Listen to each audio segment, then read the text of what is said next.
माशी मैदान में मुसलसल बुरी खबरों के बाद अब कुछ हौसला अफजा खबरें भी आना शुरू हो चुकी हैं। पाकिस्तान के गिरते हुए ज़र मुबादला ज़खायर में इजाफा होना शुरू हो चुका है और इस वक्त ज़र मुबादला ज़खायर 28 करोड़ डॉलर इजाफे के बाद 10 अरब डॉलर की सतह से तजावुज़ कर गए हैं। स्टेट बैंक की जानिब से जारी करदा आदाद शुमार के मुताबिक 17 मार्च को ख़त्म होने वाले हफ्ते में स्टेट बैंक के पास ज़र मुबादला के ज़खायर का हजम 4 अरब 598 करोड़ डॉलर और कमर्शियल बैंक्स के पास 5 अरब 540 करोड़ डॉलर रिकॉर्ड किया गया।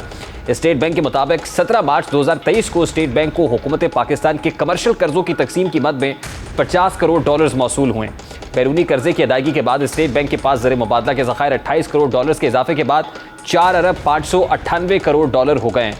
गुज़श्ता हफ्ते स्टेट बैंक के ज़र मुबादला के ज़खायर 1 करोड़ 80 लाख डॉलर इजाफे के बाद मजमूई कौमी ज़खायर 9.85 अरब डॉलर्स हो गए थे और इस इजाफे के बाद ज़र मुबादला के ज़खायर 10 मार्च से बढ़कर 9 अरब 84 करोड़ 61 लाख डॉलर्स तक पहुंच गए।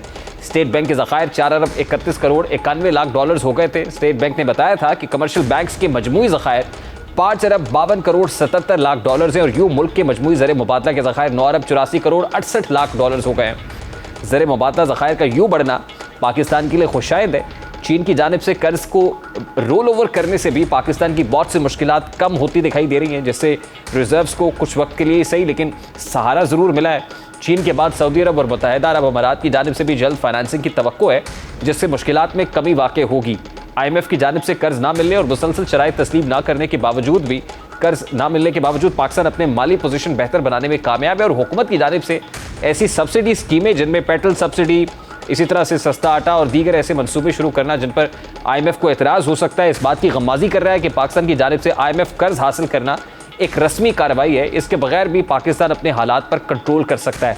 लेकिन इस बार मजबूरी सिर्फ ये है कि कुछ दोस्त ममालिक भी प्रेशर में हैं और IMF प्रोग्राम की बहाली चाहते हैं ताकि पूरी दुनिया की नज़रें उनका और पाकिस्तान का एतमाद जो है वो बहाल हो सके, रीइंश्योर हो सके, रीइंस्टेट हो सके। तो IMF जो मामलात है वो मैच्योर होना इसलिए इम्पॉर्टेंट है कि जो इंटरनेशनल क्रेडिटर्स हैं, लेंडर्स हैं, उनको एक ट्रस्ट मिल सके, एतमाद बहाल हो सके और अल्टीमेटली वो पैसे पाकिस्तान के पास पहुंच सके। लगे रहा है कि फाइनेंशियल अरेंजमेंट्स तो मौजूद हैं। मामला सिर्फ अदालती अहकामात का नहीं, दो सूबों के इलेक्शंस का मामला है। एक हाई कोर्ट नहीं सुन सकती, सुप्रीम कोर्ट अपना इख्तियार इस्तेमाल करते हुए फैसला कर चुकी है। सुप्रीम कोर्ट का इख्तियार अब भी खत्म नहीं हुआ। जस्टिस मुनीब अख्तर ने कहा कि सुप्रीम कोर्ट के हुक्म के रास्ते में इलेक्शन कमीशन का फैसला रुकावट बना। सुप्रीम कोर्ट ही बेहतर फैसला कर सकती है कि अहकामात की खिलाफ वर्जी हुई या नहीं। इस पर अली जफर ने कहा कि यह पंजाब और KPK के अवाम के बुनियादी हुकूक का मामला है। जस्टिस एजाजुल एहसन ने कहा कि इलेक्शन कमीशन का मौक़िफ़ था कि वो पोलिंग की तारीख मुकर्रर नहीं कर सकता। अब इलेक्शन कमीशन ने पोलिंग की नई तारीख भी दे दी है। क्या ये इलेक्शन कमीशन के मौक़िफ़ में तजाद नहीं है? जस्टिस मुनीब अख्तर ने कहा कि सुप्रीम कोर्ट के हुक्म पर तमाम 5 जजेस के दस्तखत है। ऐसा नहीं कि सुप्रीम कोर्ट के 2 फैसले हों, फैसलों में इख्तलाफी नोट मामूल की बात है। चीफ जस्टिस उमर अता बंदियाल ने कहा कि इलेक्शन कमीशन ने आर्टिकल 254 का सहारा लिया। क्या ऐसे मामले में आर्टिकल 254 का सहारा लिया जा सकता है? वकील PTI ने कहा कि आर्टिकल 254 का सहारा काम करने के बाद लिया जा सकता है। ऐसा नहीं हो सकता कि काम करने से पहले ही सहारा ले लिया जाए। बादशाह chief justice supreme court Umar Ata Bandial ने पंजाब और खैबर पख्तूनख्वा इंतखाबात केस में फरीकैन को नोटिस जारी कर दिए। सुप्रीम कोर्ट ने तहरीक इंसाफ और हुकूमत से यकीन दहानी तलब कर ली है। चीफ जस्टिस ने कहा है कि इंतहाई अफसोसनाक सूरत हाल है, तमाम फरीकैन दस्तो गरीबा हैं। तहरीक इंसाफ और हुकूमत यकीन दहानी कराए कि शफाफ इंतखाबात चाहते हैं या नहीं। हम हवा में कोई फैसला नहीं कर सकते जब तक तमाम फरीकैन राजी ना हों।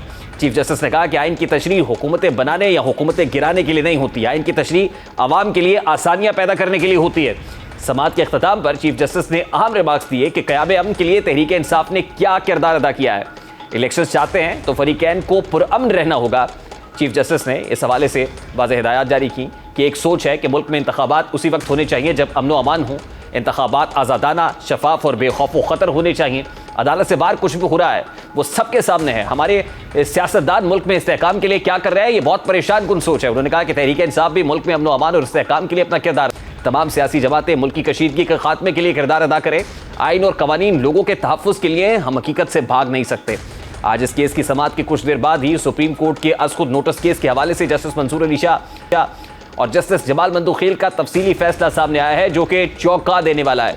और इस तहरीरी फैसले में 2 मौक़िफ़ हैं, मौक़िफ़ के अंदर तजादात भी हैं जो हुकूमत शुरू दिन से अपनाए हुए है। यानी सुप्रीम कोर्ट का पहला फैसला 3-2 का नहीं बल्कि 4-3 का था, अक्सरियती फैसला था। 27 सफाती फैसले में कहा गया कि चीफ जस्टिस के 1 मैन पावर शो के इख्तियार पर नजरसानी करना होगी। सुप्रीम कोर्ट को सिर्फ एक शख्स के फैसलों पर नहीं छोड़ा जा सकता। वक्त आ गया है कि चीफ जस्टिस ऑफिस का वन मैन शो का लुत्फ उठाने का सिलसिला खत्म किया जाए। आज खुद नोटिस के इख्तियार के बारे में फुल कोर्ट के जरिए पॉलिसी बनाना होगी। इस फैसले के बाद यह बात भी पूरे वसूख से की जा सकती है कि अदलिया में भी दरारें मौजूद, तकसीम का शिकार है। और ये तमाम बातें उस वक्त हो रही हैं जब तमाम कौम की नजरें सिर्फ और सिर्फ अदालती निज़ाम पर हैं। तहरीक इंसाफ अदलिया से उम्मीद लगाए बैठी है और अदलिया को यह बताने की कोशिश कर रही है कि मुल्क के मुस्तकबिल का सारा दारोमदार आपके फैसलों पर है और तमाम कौम आपके साथ खड़ी है। जैसा कि 2 रोज़ कबल चेयरमैन तहरीक इंसाफ इमरान खान ने अदालतों से मुतालिक ऐसे ख्यालात का इजहार किया और कहा कि इस वक्त कौम को अदलिया कोर्ट से उम्मीद है। पूरी कौम सुप्रीम कोर्ट के शाना बशाना खड़ी है और अदलिया का दिफा करेगी। इस जलसे में इमरान खान की तकरीर से कबल शेख रशीद ने अवाम से खिताब किया और एक नई बहस को जन्म दे दिया है। शेख रशीद ने इस खिताब में जहां बहुत सी बातें की, वहीं उन्होंने इलेक्शन कमीशन के 8 अक्टूबर के फैसले को मुतनाज़ करार देते हुए कहा कि यह तारीख इसलिए दी गई है कि तब तक आरिफ अलवी सदर नहीं होंगे। शेख रशीद की इस गुफ्तगू के बाद खुद सीनियर नायब सदर पाकिस्तान मुस्लिम लीग नून की चीफ ऑर्गेनाइजर मरियम नवाज भी इसी किस्म की बातें की और नून लीग लॉयर्स विंग की तकरीब से खिताब करते हुए कहा कि इमरान खान जुडिशल एस्टैब्लिशमेंट की मदद से सिलेक्ट होना चाहते हैं। उनका जल्द इलेक्शंस का मुतालबा भी इसीलिए है क्योंकि अक्टूबर में सुप्रीम कोर्ट का नया चीफ जस्टिस होगा। प्रोग्राम का वक्त अपने इख्तिताम को पहुंचे। आपसे मुलाकात होगी इंशाअल्लाह कल। अपना रखिए ख्याल। अल्लाह हाफ़िज़।